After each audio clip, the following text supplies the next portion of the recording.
ہمارے یہاں ٹرانسجنڈر کے لفظ کو بالکل غلط سمجھا گیا ہے، اور یہ جہالت صرف عوامی لیول پہ نہیں بلکہ علماء اور حکومتی لیول پہ بھی ہے۔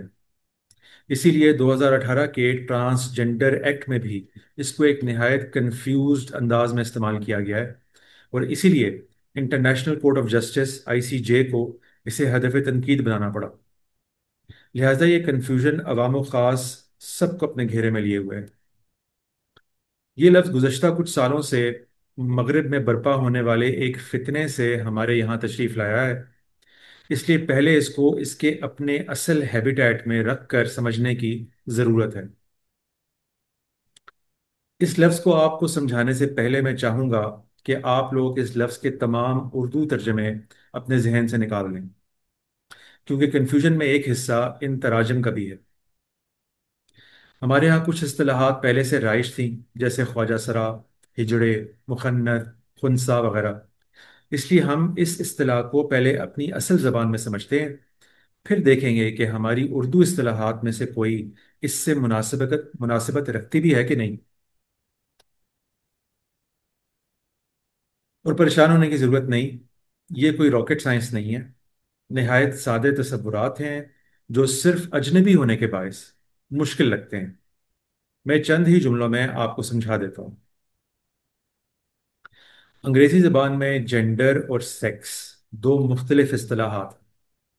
سیکس وہ لفظ ہے جو کسی انسان کی یا کسی جاندار کی بھی حیاتیاتی یا جسمانی ساخت کے اعتبار سے بولا جاتا ہے، یعنی بچے مذکر یا مؤنث یعنی میل یا فیمیل پیدا ہوتے ہیں تو پیدائش کے ساتھ ہی یہی ان کا سیکس قرار پاتا ہے، اور ہسپتال کے ریکارڈ اور حکومتی فارمز وغیرہ میں اسی طرح ریکارڈ کر لیا جاتا ہے۔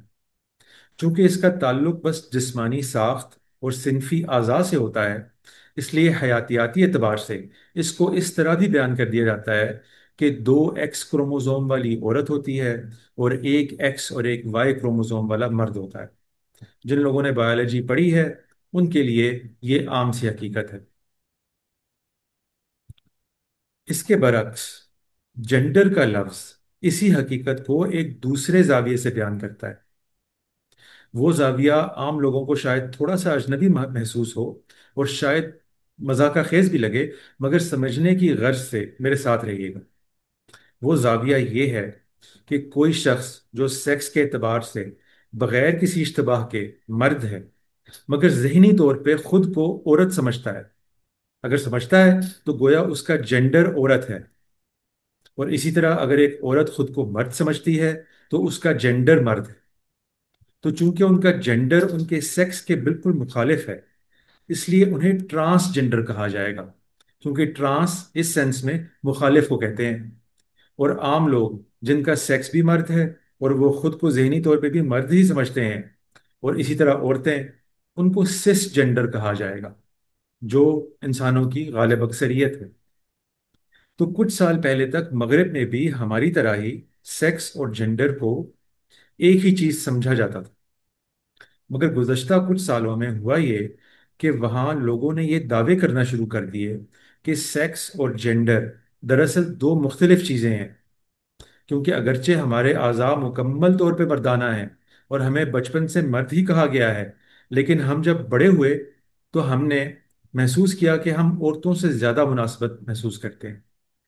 ہم ذہنی اعتبار سے عورتوں کی طرح سوچتے ہیں، ہمیں عورتوں کے کپڑے پہننے پسند آتے ہیں، ان کی طرح میک اپ کرنے کا دل کرتا ہے، اور ہماری عادات و اطوار اور خصلتیں عورتوں سے ہی میل کھاتی ہیں۔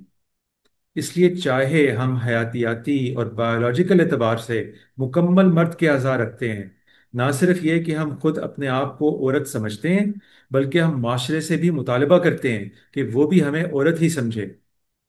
اور یہی معاملہ عورتوں کا، جو مکمل عورتوں کے اعضاء رکھنے کے باوجود خود کو مرد سمجھتی اور کہلوانا چاہتی ہیں۔ اس کو ٹرانسجنڈر کہتے ہیں، یعنی خود شناخت کا ایک معاملہ ہے، اسے اور کسی دوسرے مفہوم میں استعمال نہیں کیا جاتا۔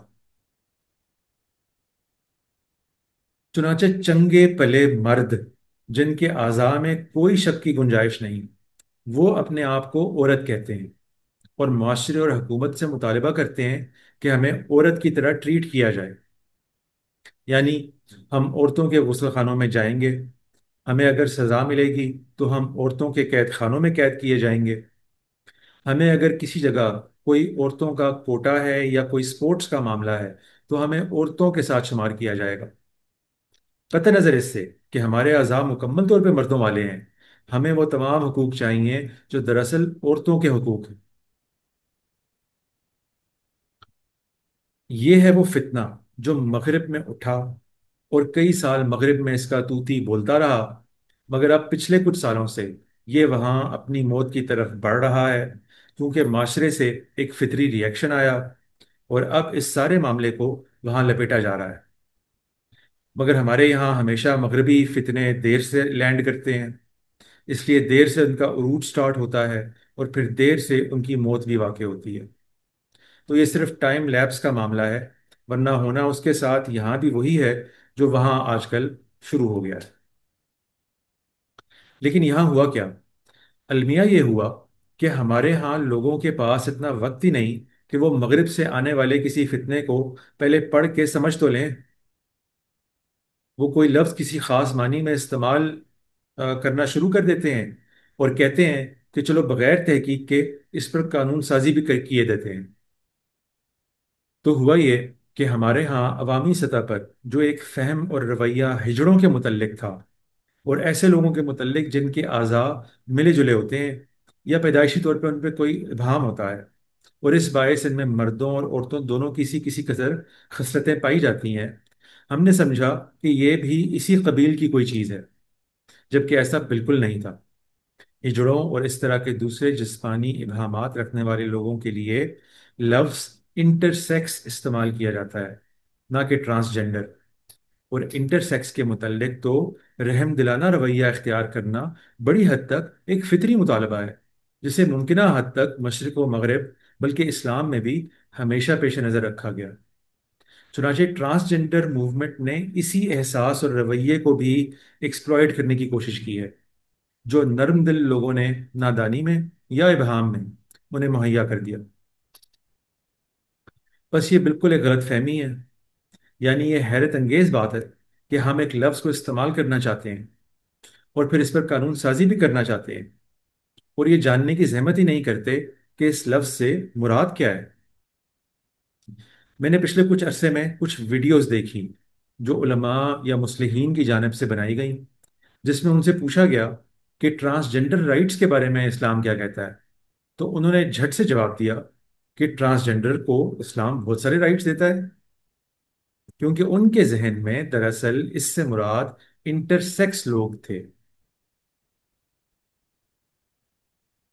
یہی کنفیوژن دیکھیں ہمارے 2018 کے ٹرانسجنڈر ایکٹ میں بھی ہے۔ اس میں حکومت نے یہی ظلم کیا ہے کہ سمجھا یہ ہے کہ ٹرانسجنڈر ان لوگوں کو کہتے ہیں جو دراصل انٹرسیکس ہیں، جو مردانہ اور زنانہ دونوں اعضاء کے ساتھ پیدا ہو گئے ہیں۔ اس لیے آپ دیکھیں کہ international court of justice ICJ نے جو بنیادی طور پہ پاکستان جیسے پہلے اسلامی ملک کی ایک اتنی پروگریسو قانون سازی کی تعریف کرنا چاہتا تھا، کو اپنی تعریف میں ہی اس کنفیوژن کو شدید ہدف تنقید بنانا پڑا، اور کہنا پڑا کہ آپ انٹرسیکس کو ٹرانسجنڈر میں کیسے شمار کر سکتے ہیں۔ اس لیے میں چاہتا تھا کہ اس کنفیوژن کا ازالہ کیا جائے۔ بس مزید دو تین چھوٹی سی باتیں کر کے ختم کرتے ہیں۔ ٹرانسجنڈر بعض اوقات اپنا آپریشن یعنی سرجری کرا کے اور طرح کی ہارمونل تھراپیز کرا کے بعض اوقات اپنا سیکس بھی تبدیل کرا لیتے ہیں۔ سائنس نے یہ کافی حد تک اب ممکن بنا دیا ہے، اس لیے اس حرکت سے کنفیوز نہیں ہونا چاہیے۔ وہ پھر بھی ٹرانسجنڈر ہی کہلائیں گے، کیونکہ انہوں نے اپنے پیدائشی سیکس کو بعد میں اپنے جنڈر سے مطابقت میں لانے کے لیے خود سے تبدیل کرایا ہے۔ اسی طرح ایک بات اور، کہ بعض مغرب زدہ اسکالرز اب بھی ٹرانسجنڈر رائٹس کی بات کرتے کرتے ہم جنس پرستوں اور دو جنس پرستوں کے حقوق کو بھی بیچ میں ملا دیتے ہیں۔ یہ شاید اس لیے بھی ہے کیونکہ مغرب نے LGBT کو ایک ساتھ ملا کر ایک مخفف مشہور کر دیا ہے، مگر یہ بھی بالکل غلط ہے، کیونکہ ٹرانسجنڈر جنسی شناخت کا معاملہ ہے، جبکہ LGB یعنی مردانہ ہم جنسیت، زنانہ ہم جنسیت اور دو جنسیت جنسی میلان کا معاملہ ہے، ایسی چابک دستیوں سے بھی ہمیں خبردار رہنا چاہیے۔ اس لیے برائے مہربانی ٹرانسجنڈر کے لفظ کو غلط استعمال کر کے لوگوں کو کنفیوز نہ کریں، نہ ہونے دیں۔ اگر آپ مذہبی اسکالر یا مسلح ہیں تو خاص کر کے اس کنفیوژن کو رفع کریں، تاکہ لوگ انٹرسیکس لوگوں کے متعلق دیے گئے احکامات کو ٹرانسجنڈرز کے متعلق آپ سے آپ اپلائیڈ نہ سمجھیں۔ اور اگر ٹرانسجنڈر رائٹس کے متعلق بحث کا آغاز کرنا ہے تو اس لفظ کو پوری طرح سمجھ کر کریں۔